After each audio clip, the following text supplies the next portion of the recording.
yang lagi mengganggu daras kita, yang lagi mengganggu taklim kita. Itu sesungguhnya setan yang mau membuat kita berpaling sehingga pengen tahu.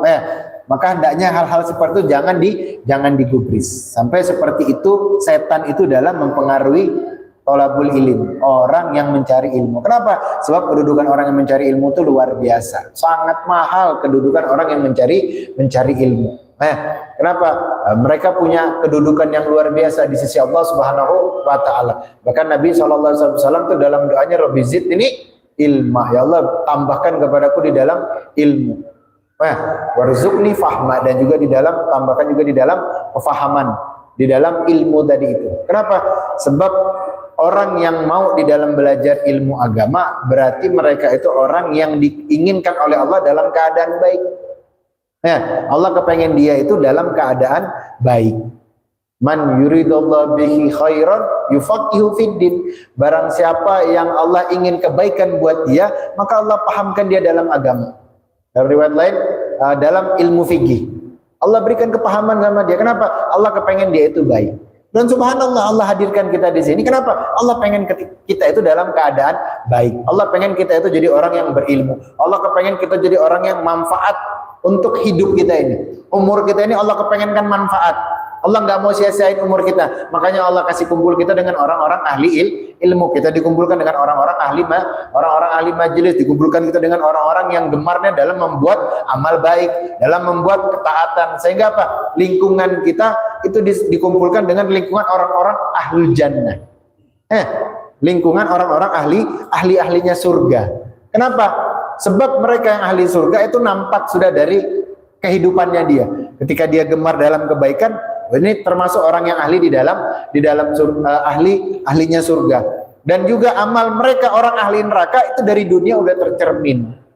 Kenapa? Gemarnya dia di dalam berbuat perbuatan dosa, gemarnya dia dalam perbuatan maksiat.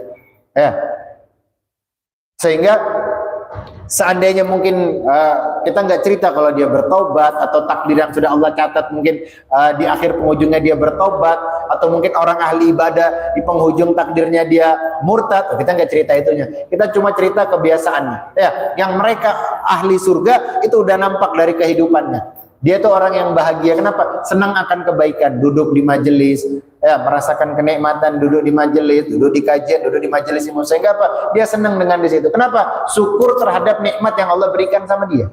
Dia berasa bersyukur atas nikmat yang Allah berikan sama dia. Coba nikmat tadi dia nggak syukuri, kemudian Allah cabut gara-gara apa? Dia bermaksiat. Harusnya malam ini dia hadir majelis, tapi dia nggak mau.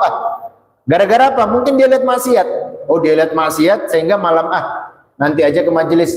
Mungkin dia pergi nongkrong, kemudian nauzubillah min dzalik, ketika duduk ngelihat yang haram. Ngelihat yang haram, sehingga apa? Allah cabut nikmat tadi. Ketika dia mau harusnya duduk di majelis, gara-gara dia buat maksiat, Allah cabut sehingga dia apa? Didudukan di tempat yang kurang baik. Makanya alhamdulillah ketika Allah gemarkan hati kita ini untuk hadir majelis-majelis seperti ini. Tapi mudah-mudahan Allah Subhanahu wa taala selalu berikan kepada kita hati yang terhubung dengan majelis-majelis seperti ini, dengan orang-orang soleh. Allah senangkan mata kita untuk memandangnya.